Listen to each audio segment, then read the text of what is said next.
Bismillahirrahmanirrahim. Assalamualaikum warahmatullahi wabarakatuh. Today I'm gonna tell you a presentation and I will speak in English. No, I'm just kidding. Saya akan bicara bahasa Indonesia dan saya bicara bahasa Inggris karena banyak istilah bahasa Inggris. Ya sekali-sekali belajar manajemen sekaligus bahasa Inggris. Kapan lagi kalau tidak sekarang? Pada pertemuan kedua kali ini kita akan pelajari program pengendalian risiko dan tanggung jawab direksi. Baik, kita langsung saja pembahasannya. Oke, program pengendalian risiko merupakan bagian dari program perencanaan manajemen risiko. Pengendalian yang dimaksud di sini bukan berarti ketika risiko itu sudah terjadi.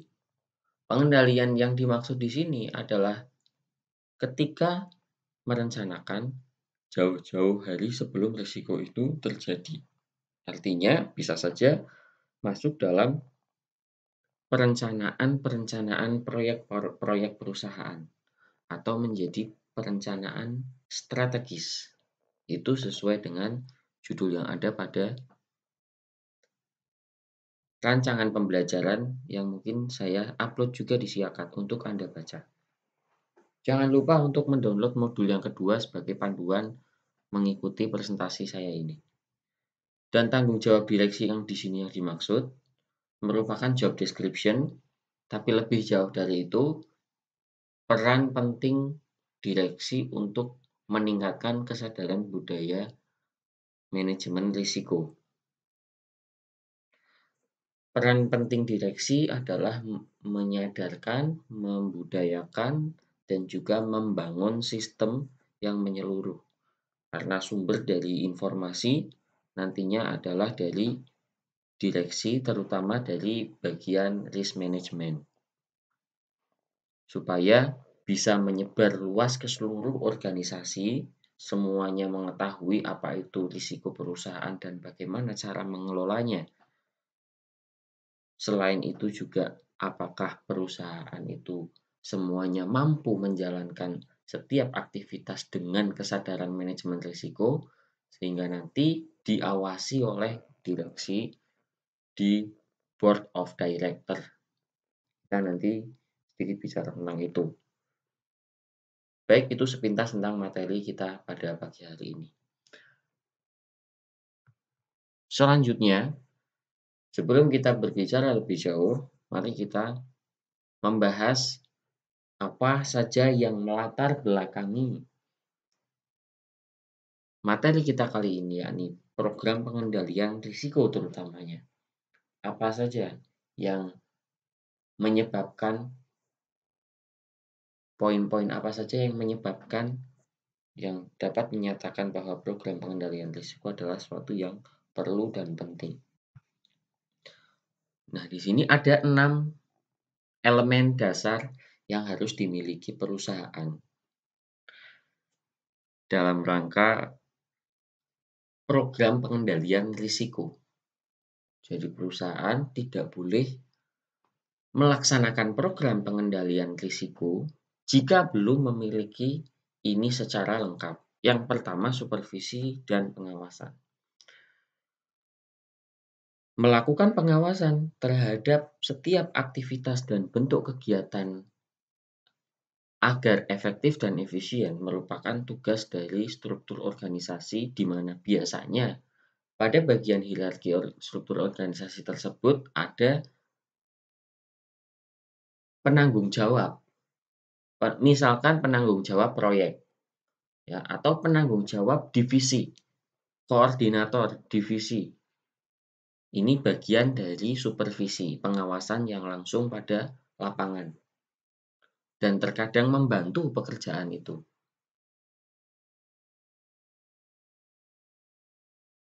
Secara tidak langsung, penyusunan struktur organisasi atau hierarki dengan menyertakan supervisi, supervisor, ini bentuk dari manajemen risiko yang baik. Karena belum tentu setiap hierarki, setiap organisasi bisnis menjalankan itu. Ya, bisa saja hanya sekedar manajer kemudian langsung kepada staf karyawan, ya. Tidak punya asisten, tidak punya supervisor. Nah, ada yang seperti itu. Maka bagusnya ada supervisornya. Yang selanjutnya tentang 6 elemen dasar, kita masih lanjutkan ini. Prosedur dan kemampuan karyawan. Karena yang menjadi subjeknya adalah SDM, ya. Prosedur tentang kemampuan karyawan atau requirement dari skill perlu dibuat standarnya. Bukan hanya karyawan yang cakap dalam bidang tertentu atau yang memiliki skill dalam bidang tertentu, akan tetapi dia harus mampu memiliki skill manajemen risiko secara umum. Nanti dipadukan dengan skill di bidangnya. Nah, seperti itu. Karena setiap bidang memiliki risiko, dan lagi setiap bidang itu memiliki risiko yang tidak bisa diprediksi secara persis. Sehingga di sini harus menguantifikasikan kemampuan dan mengidentifikasikan kemampuan untuk mengetahui tingkat level atau peringkat risiko, jenis risiko apa saja yang akan dihadapi secara tepat waktu. Ini kita bicara tentang efisiensi. Kita lanjut lagi. Limitasi dan alat. Atau batasan-batasan yang menjadi indikator bahwa suatu isu, suatu masalah, suatu pandangan, pendapat, prediksi, ya, bisa menjadi ancaman atau bisa menjadi peluang yang mana itu adalah risiko. Kalau misalkan kita bicara tentang risiko murni, banjir, itu kita bisa memantau banjir dari bendungan, di mana di sana ada limitasi-limitasi atau batas-batas dari mulai batas aman, batas waspada, sampai dengan batas bahaya. Pada setiap batas itu ada mitigasi yang dilakukan. Siaga 1, siaga 2. Nah, itu risiko murni. Bagaimana itu risiko murni di alam? Bagaimana dengan risiko murni di lingkungan perusahaan atau organisasi bisnis? Sama halnya dengan lingkungan alam, karena kita mengadaptasi itu dari alam. Ya. Selanjutnya lagi, pemantauan dan pelaporan, atau istilah lain adalah monitoring dan report. Ini merupakan sebuah mekanisme yang dijalankan untuk menggerakkan setiap bagian dari divisi-divisi yang ada sesuai dengan peraturan yang memuat manajemen risiko. Kalau tadi sudah ada supervisi yang juga mengawasi, lain halnya dengan pemantauan. Pemantauan ini bertanggung jawab secara vertikal, ya, sedangkan pengawasan bertanggung jawab secara vertikal dan horizontal. Pemantauan merupakan satu alat, monitoring itu kan seperti alat untuk melihat bagaimana kondisi di lapangan atau bagaimana proyek di lapangan, apakah pekerjaan yang dijalankan sudah mampu memenuhi standar-standar kebijakan manajemen risiko.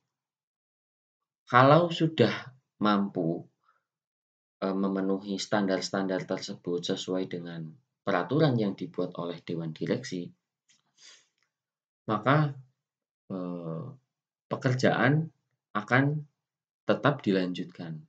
Jika tidak mampu, maka akan ada pelaporan dan juga evaluasi. Nah, pada saat tidak sesuai ada dua pilihan. Seketika itu pekerjaan dihentikan untuk sementara atau ditunda. Yang kedua, pekerjaan tetap dilanjutkan sembari menunggu keputusan dari dewan direksi untuk melakukan tindak lanjut dari kondisi di lapangan. Pilihan yang kedua, maka dewan direksi harus bertindak cepat. Dewan direksi harus melakukan decision making dalam waktu yang cepat karena pekerjaan masih terus berjalan. Sedangkan risiko itu ada di depan mata. Begitu ya. Nah, ini bisa terjadi juga pada perusahaan jasa keuangan seperti perbankan. Oke, selanjutnya yang kelima ya, berarti pemisahan tugas. Pemisahan tugas antara satuan kerja. Satuan kerja yang dimaksud adalah satuan kerja internal, ya, manajemen risiko, dan satuan kerja operasional yang mengambil risiko dengan satu satuan. Menjadi satu kesatuan artinya menjadi satu rantai yang berjalan dan berperan pada posisinya masing-masing. Ada posisi pada tahapan perencanaan, ya. Ada posisi yang pada tahapan pelaksanaan. Sehingga dikatakan satuan kerja manajemen risiko dan satuan kerja operasional. Satuan kerja manajemen risiko tugasnya apa? Merencanakan, mengidentifikasi itu ya. Kemudian melakukan perencanaan mitigasi, melakukan sebelumnya melakukan perhitungan-perhitungan. Terus kalau satuan kerja operasional kerjanya adalah melakukan tugas di lapangan sesuai standar yang dibuat oleh bagian manajemen risiko supaya pekerjaan operasional di lapangannya sesuai dengan standar operasional. Kalau ada yang tanya, Pak, kalau misalkan satuan kerja operasional ini bekerja di lapangan, berarti apakah satuan kerja manajemen risiko itu tugasnya sudah selesai? Belum. Tugas dari satuan kerja manajemen risiko ketika satuan kerja operasional itu bekerja adalah melakukan pemantauan.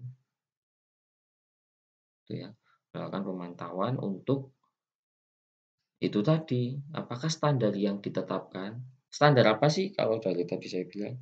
Ya nanti kita bahas sebenarnya. Standar yang dimaksud adalah level atau peringkat atau matriks berupa matriks risiko dari risiko yang paling rendah sampai risiko yang paling tinggi.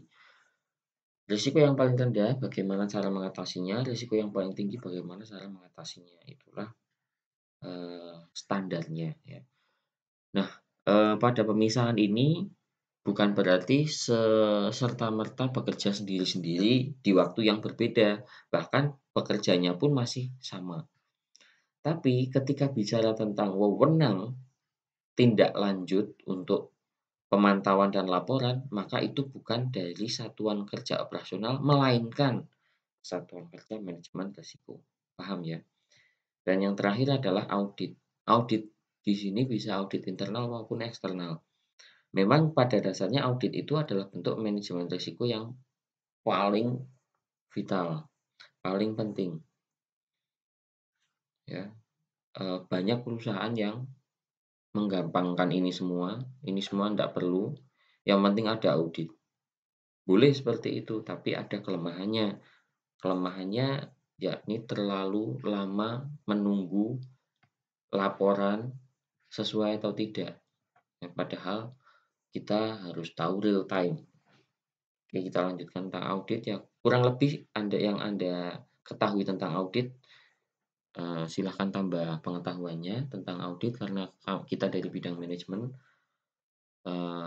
kita perlu membuka referensi-referensi dari akuntansi.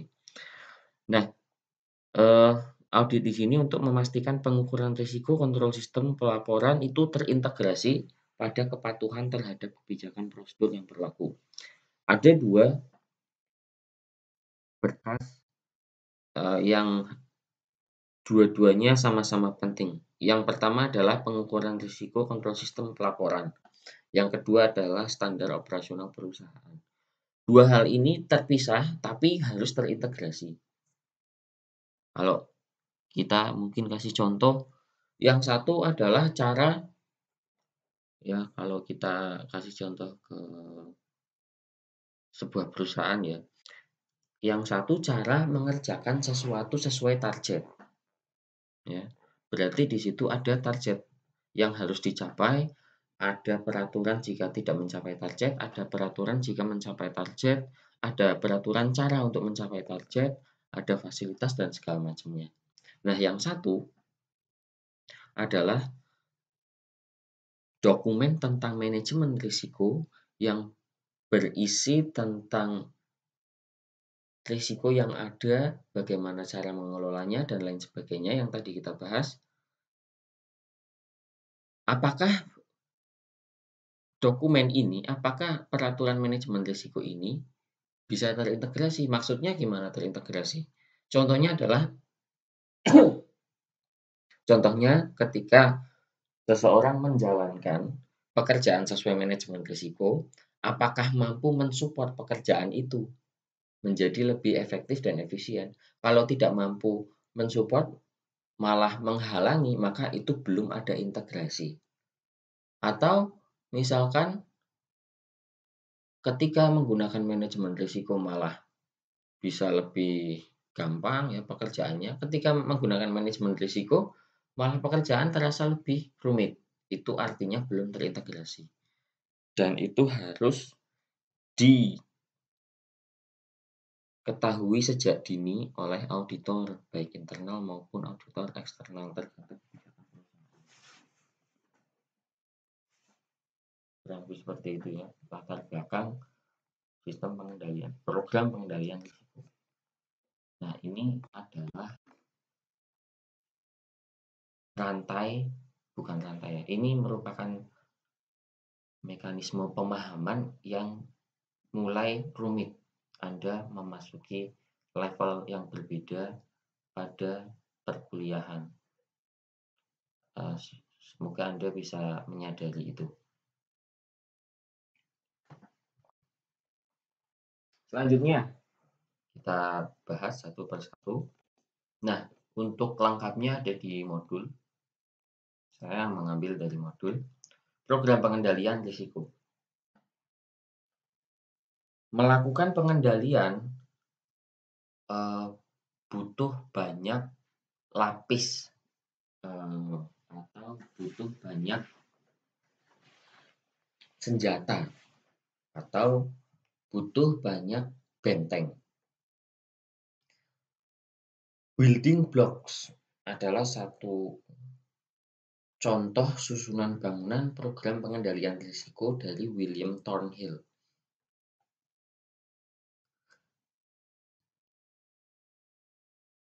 Pembangunan, implementasi, dan pengawasannya menjadi tanggung jawab atau oversight. Ini menjadi tembok untuk menyerap risiko yang besar, mulai dari rencana strategik, struktur organisasi, job description, kebijakan prosedur, sampai dengan audit internal, security. Ini beda dengan yang tadi latar belakang. Ini programnya, kalau tadi latar belakangnya. Tadi syaratnya, ini programnya ini yang dilakukan.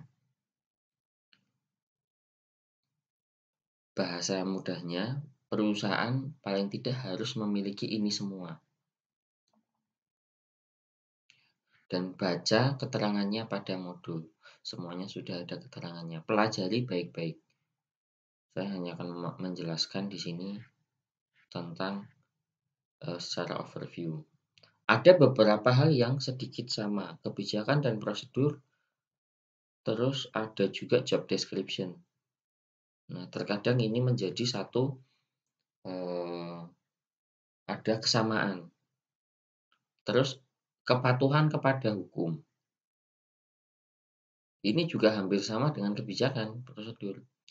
Otomasi, komputerisasi, dan manajemen informasi, kemudian manajemen sumber daya manusia, produk jasa, sistem pengendalian internal, hampir sama semua bahasanya. Nah, ini cara mempelajarinya Anda harus mempelajari dengan membandingkan satu program dengan program yang lain. Di mana letak perbedaannya? Ini jika Anda ingin memahami. Nah, untuk audit internal tadi sudah saya jelaskan. Anda juga perlu baca lagi untuk membandingkan penjelasan saya dengan yang ada di modul. Supaya ada pemahaman tersendiri. Selanjutnya di sini ada gambar lain tentang posisi program pengendalian. Nah, program pengendalian ini dijadikan sebuah tembok, yakni di sini. Ya, di sini menjadi temboknya. Ini risikonya. Risikonya kalau tidak ada tembok itu, mungkin ini risiko yang akan terus membesar, ya. Jadi kalau gambarannya seperti ini, kalau tidak ada tembok ini, risiko-risiko yang sangat berdampak besar atau risiko-risiko yang sangat mengancam perusahaan, ini bisa dengan mudah terjadi. Misalkan katastrofilusis, ini berarti bencana yang dahsyat, ya, bencana yang dahsyat, walaupun itu sangat kecil kemungkinannya, akan tetapi jika ada tembok ini, kita bisa menyerap kerugian yang terjadi dengan modal, ya. Tembok kemudian jebol, misalkan ada yang lewat, ini masih ada modal. Jadi diserap. Artinya perusahaan masih bisa berjalan. Perusahaan besar itu diprediksikan mampu berjalan paling tidak mungkin 100 tahun. Ada yang memiliki anggapan seperti itu. Karena sistem yang dibuat sangat komprehensif. Kalaupun nanti misalkan dicontohkan kebakaran, kalaupun nanti kebakaran, maka ada asuransi yang bisa menjaga atau menjamin nilai dari sebuah gedung itu. Misal contoh, jadi tidak akan sampai kebakaran itu menyebabkan suatu perusahaan itu bangkrut.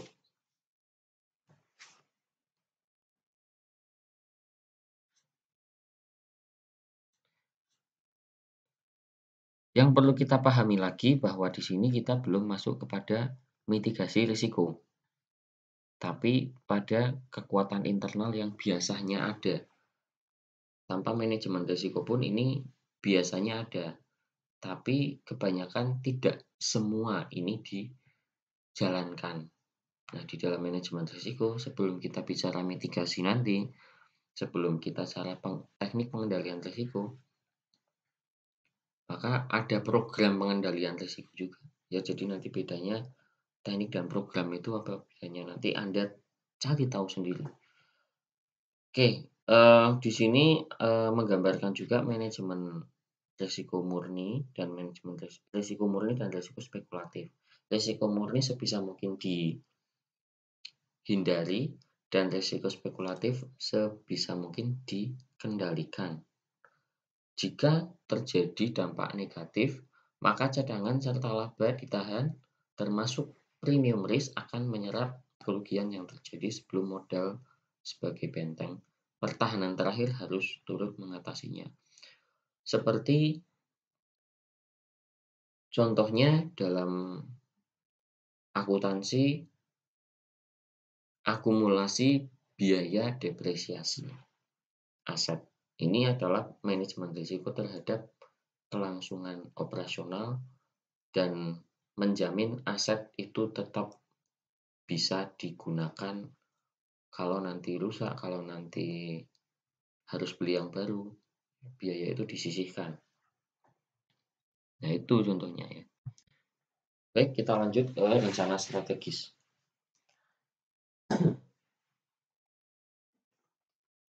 Silakan sambil dibuka modulnya, sambil minum boleh.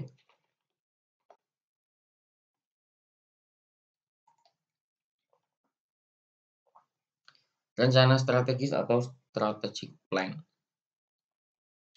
Strategic plan is something about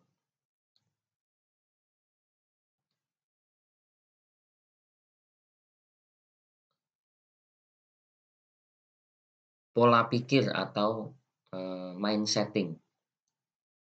Pola pikir perusahaan tentang pandangannya terhadap perkembangan bisnisnya sendiri. Ya. Artinya, strategic plan harus dibuat jika perusahaan ingin berkembang atau jika perusahaan ingin bertahan. Penetapan strategi dengan menekankan perlunya kewaspadaan penuh dan disiplin yang tinggi dalam proses mengamati dan menindaklanjuti peluang.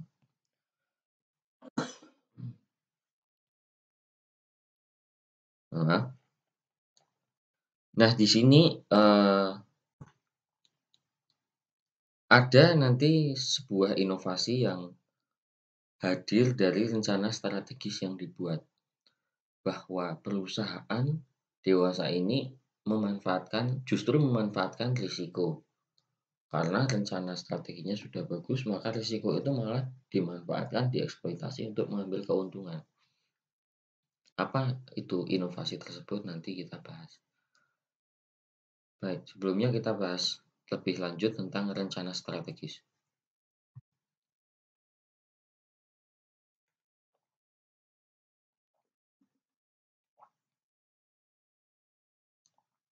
Ada 4 sudut pandang di sini. Yang pertama tentang perubahan yang dimaksud adalah risiko dinamika. Perubahan yang cepat itu menjadi risiko tersendiri. Perkembangan itu menjadi risiko tersendiri. Pendapat tersebut disampaikan oleh Michael Degersilver, di mana salah satu kekuatan besar salah satu perubahan besar yang ada adalah salah satunya dari power. Kekuatan sebuah perusahaan menentukan dinamika yang cepat atau lambat. Semakin kuat kekuatan yang dimiliki perusahaan, maka dinamikanya akan semakin cepat. Karena pada dasarnya perusahaan dalam konteks persaingan tidak bisa bertahan pada satu bidang atau satu tempat tertentu saja. Kenapa? Karena banyak pesaing yang bisa meniru, pesaing yang bisa mengadaptasi satu ide sehingga harus cepat bertindak. Kemudian dari skala perusahaannya dan juga advantage-nya, kebermanfaatannya. Dan yang terakhir tentang kopi. Kopi ini menunjukkan bahwa sistem atau perkembangan teknologi sekarang sangat luar biasa. Berkembang pesat tapi mudah di-copy. Ini menjadi ancaman juga. Jadi perlu memikirkan. Pendapat dari Michael Degersilver ini membuktikan bahwa paradigma lama itu sudah tidak berlaku. Mulai dari pendapat Degersilver itu sudah mematahkan ini semua. Jadi letak kekuatan itu pada keempat ini ya, power, skill, advantage, dan copy. Bukan comfort zone. Itu pandangan dia. Terus dari Aaron Wildavsky. Aaron Wildavsky memandang bahwa jika lingkungan perusahaan itu mudah diprediksi, maka strategi yang bisa digunakan adalah strategi manajemen risiko yang antisipatif. Namun jika lingkungan itu sulit diprediksi, maka strateginya adalah resilience atau ketahanan. Ada dua jenis ketahanan. Yang pertama ketahanan finansial dan yang kedua adalah ketahanan organisasional, di mana masing-masing memiliki strategi untuk mempertahankan posisi menghadapi sebuah krisis finansial. Maka kita mengandalkan ketahanan finansial dan juga ketahanan operasional juga.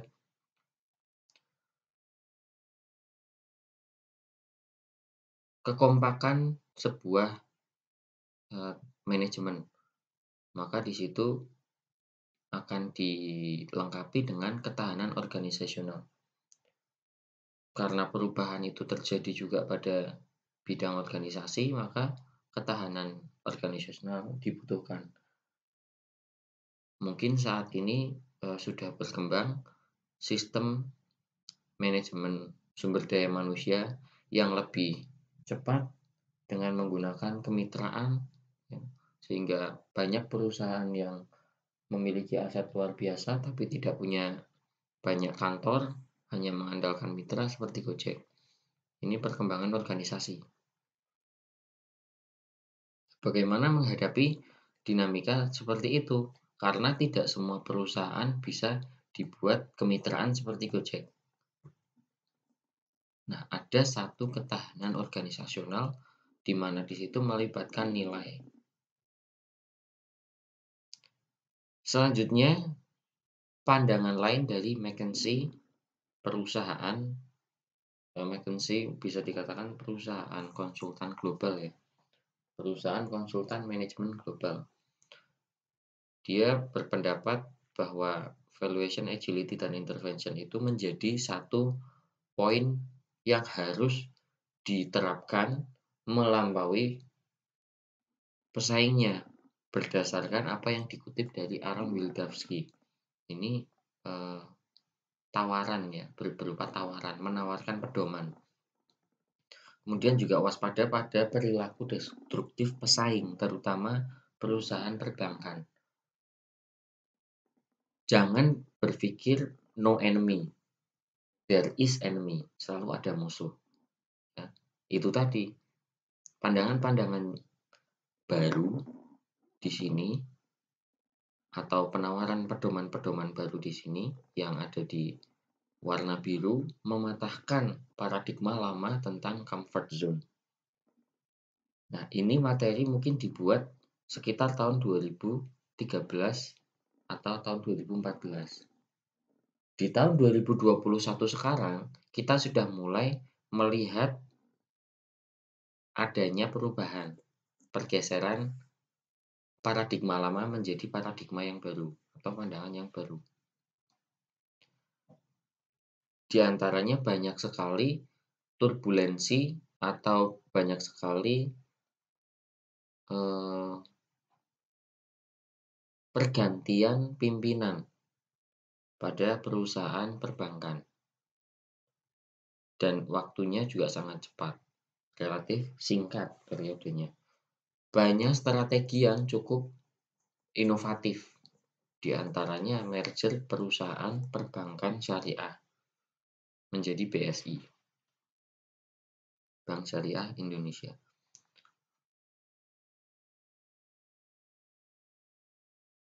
Terus berikan contoh-contoh lain supaya nanti pemahamannya menjadi komplit. Yang ketiga tentang pedoman dari McKinsey, tingkat pertumbuhan usaha. Perusahaan tidak hanya memperhitungkan tingkat keuntungan, tapi harus memperhitungkan tingkat growth.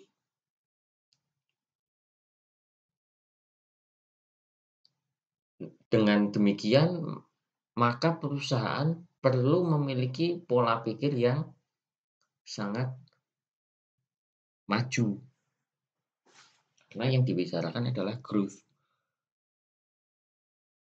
Growth atau pertumbuhan butuh suntikan support yang mana di situ biasanya dari investor maupun dari pihak ketiga, modal. Walaupun itu memiliki risiko, begitu ya. Tapi harus dipaksakan, harus diwajibkan untuk mampu bersaing pada era manajemen risiko, yang mana dinamikanya tinggi dan meninggalkan comfort zone paradigma yang lama. Dan silakan Anda mencari tokoh lain, cari tahu tentang pandangan rencana strategis perusahaan dalam konteks manajemen risiko. Tokoh lain tersebut bisa dari akademisi, dari praktisi, konsultan, pimpinan perusahaan, dan lain-lain.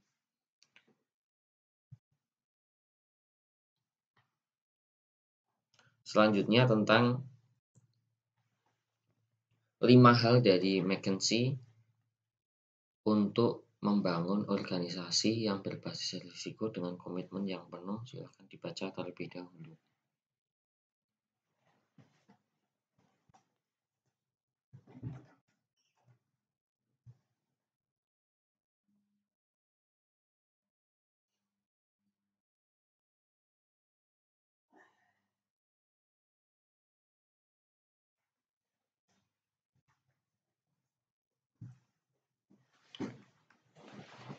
Baik, 5 pandangan tersebut, salah satunya yang pertama filosofi dan tujuan. Perusahaan diminta untuk mendefinisikan filosofi dan tujuan dari organisasi. Semakin kuat filosofi yang dimiliki dan semakin kuat tujuan yang dimiliki akan menjadi satu jaminan bahwa manajemen risiko dalam perusahaan ini nantinya bisa dengan spirit yang penuh dijalankan. Kita mudah melanggar atau melupakan suatu peraturan karena tidak memiliki filosofi yang kuat. Artinya, peraturan, kemudian kebijakan masih dianggap sebagai formalitas saja. Selanjutnya, tentang mengilustrasikan risiko atau membayangkan risiko, membayangkan masa depan. Membayangkan masa depan tentang risiko haruslah terlihat nyata dari argumentasi yang dibuat, dari riset yang dilaksanakan, dan survei yang dilaksanakan. Kita harus membuat itu tampak nyata.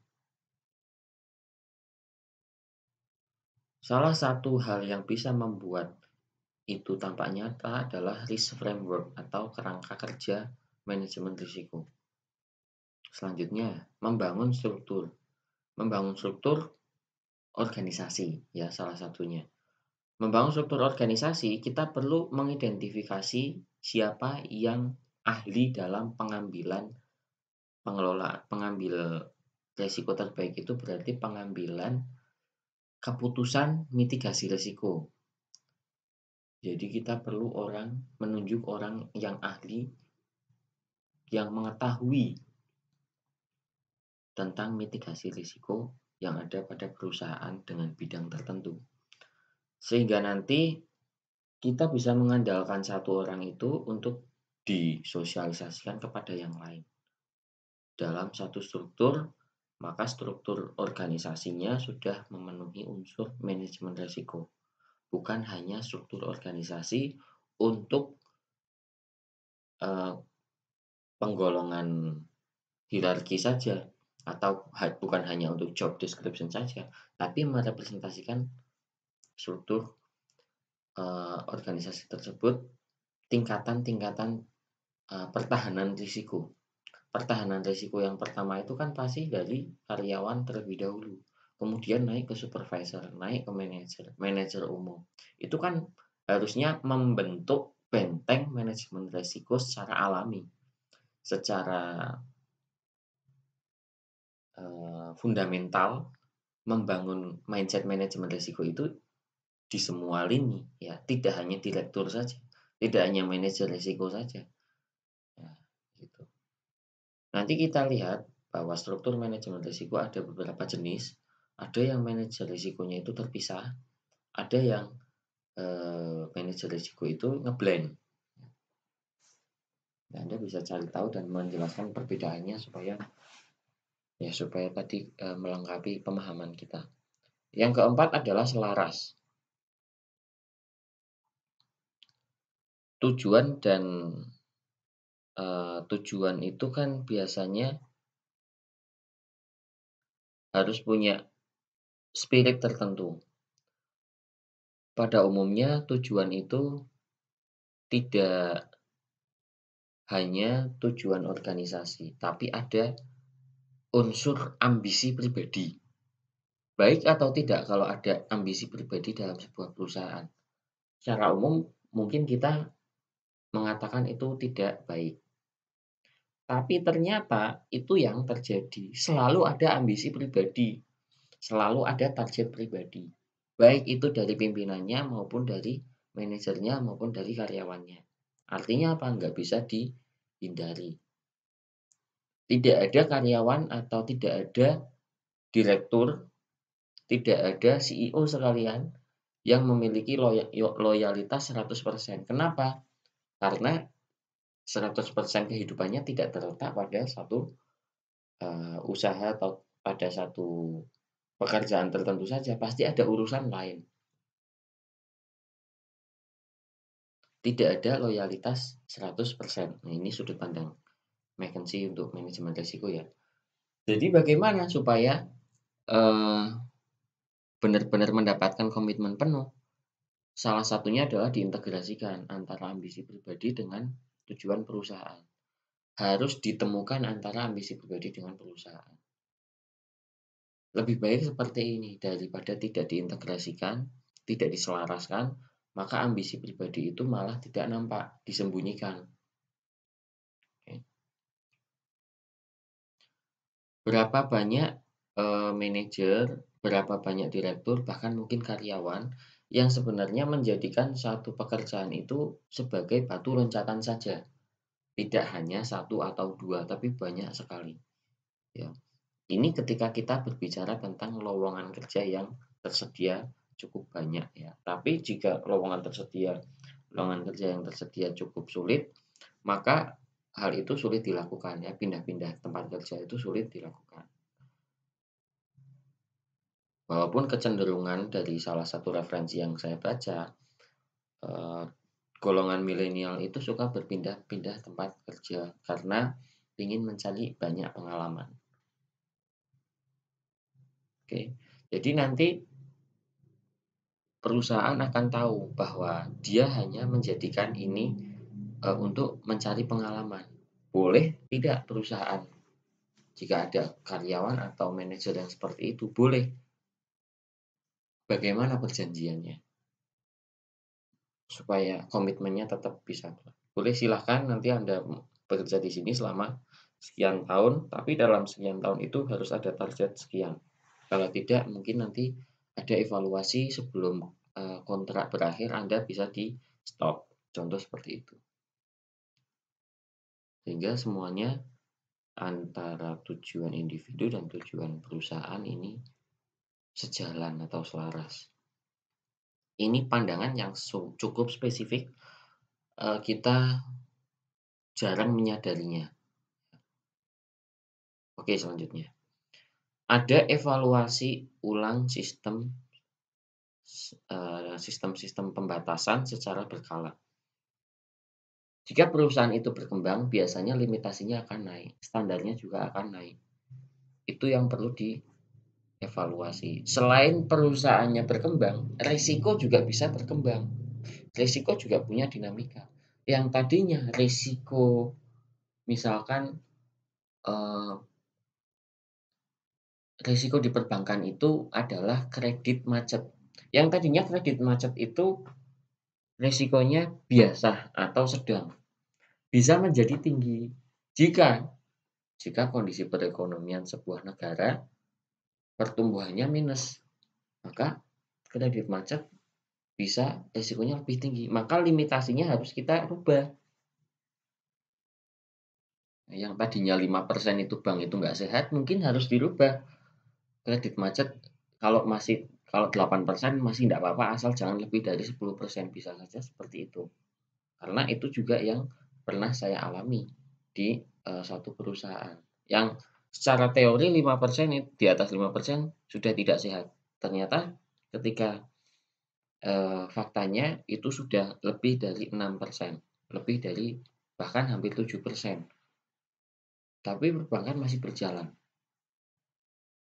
Ya, jadi itu mungkin perlu diupdate. Ya semoga bisa dipahami ya, cukup berat ya materinya. Oke, selanjutnya tetap semangat. Ya, ini saya menyemangati teman-teman semua dan menyemangati diri saya sendiri. Yang keberapa ini ya? Ini sepertinya slide terakhir ini. Resiko dan hal-hal yang melebihi resiko, hal-hal yang berada melampauinya dan berkaitan. Ibaratnya datang ke sebuah kafe untuk minum kopi, pasti tidak hanya minum kopi saja. Ya, ada dessert, ada main course, ya ada snack. Nah, ini seperti itu risiko itu. Ibaratnya risiko itu adalah kopi, maka beyond, what is beyond, apa yang melampauinya, mungkin sambil ada snack dan dessert. Oke, sekarang risiko dan ganjaran. Risiko dan imbal hasil, katakan saja demikian. Diistilahkan ganjaran karena belum tentu hasil itu positif. Kalau hasil positif kan untung. Kalau hasil negatif belum tentu rugi, tapi belum tentu rugi finansial, akan tetapi kerugian dalam bentuk lain yang kalau disebut kerugian itu cukup membingungkan. Misalkan contoh nama baik. Perusahaan seperti perbankan mengambil risiko. Mengambil risiko bagaimana? Ya terhadap pelayanan ya misalkan. Perusahaan melakukan efisiensi pada katakan saja security-nya dikurangi. Maka risikonya adalah pelayanannya bisa menurun, keamanannya juga bisa menurun. Kalau sampai nanti security-nya berkurang, terus banyak nasabah yang ingin bertanya tapi tidak ada security yang bisa ditanya dengan siap, maka nasabah itu akan memberikan kesan tersendiri. Itu yang dinamakan risiko pencitraan, ya, risiko citra perusahaan atau goodwill. Atau keamanan. Ternyata dengan dikuranginya security banyak kasus-kasus keamanan yang terjadi.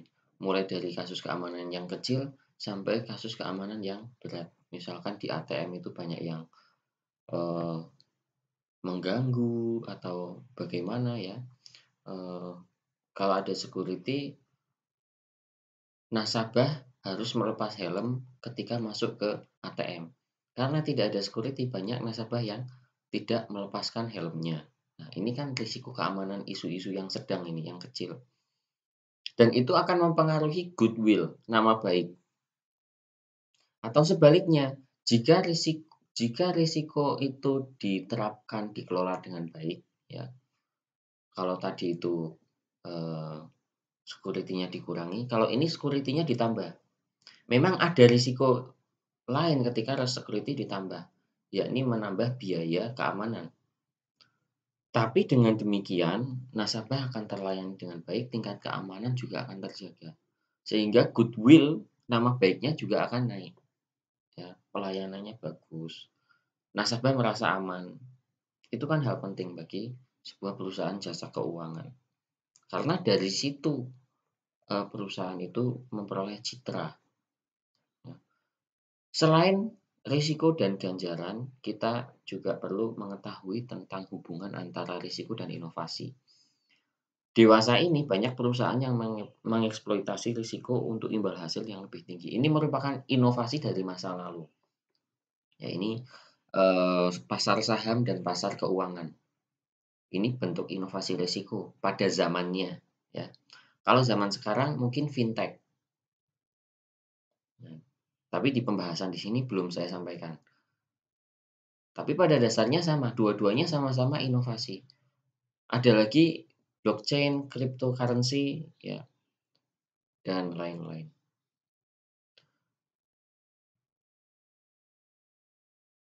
Dan di situ ada korelasi atau hubungan antara risiko dan inovasi yang memunculkan satu peluang bagi perusahaan untuk mengambilnya, untuk memanfaatkannya. Jadi bagi perusahaan yang familiar dengan risiko akan secara otomatis familiar dengan inovasi. Tapi perusahaan jika tidak familiar dengan risiko, maka juga tidak akan familiar dengan inovasi. Maka kita pun demikian. Sebagai individu, kita harus familiar dengan risiko. Pada dasarnya risiko itu harus dihindari, tapi jika risiko itu tidak dihindari, setidaknya kita sudah familiar, kita akan keep calm, ya, tetap tenang dan menghadapinya. Siapa tahu malah itu menjadi peluang. Masa studi misalkan ada yang ingin semester ini lulus, maka Anda menghadapi risiko Anda harus bekerja ekstra. Tapi jika tidak ingin berisiko untuk kerja ekstra, maka Anda harus mentargetkan kapan batas tertentu Anda harus lulus. Ya, jadi limitasi itu bisa Anda terapkan mulai dari sekarang sebelum Anda nanti benar-benar terjun di dunia kerja. Demikian yang bisa saya sampaikan.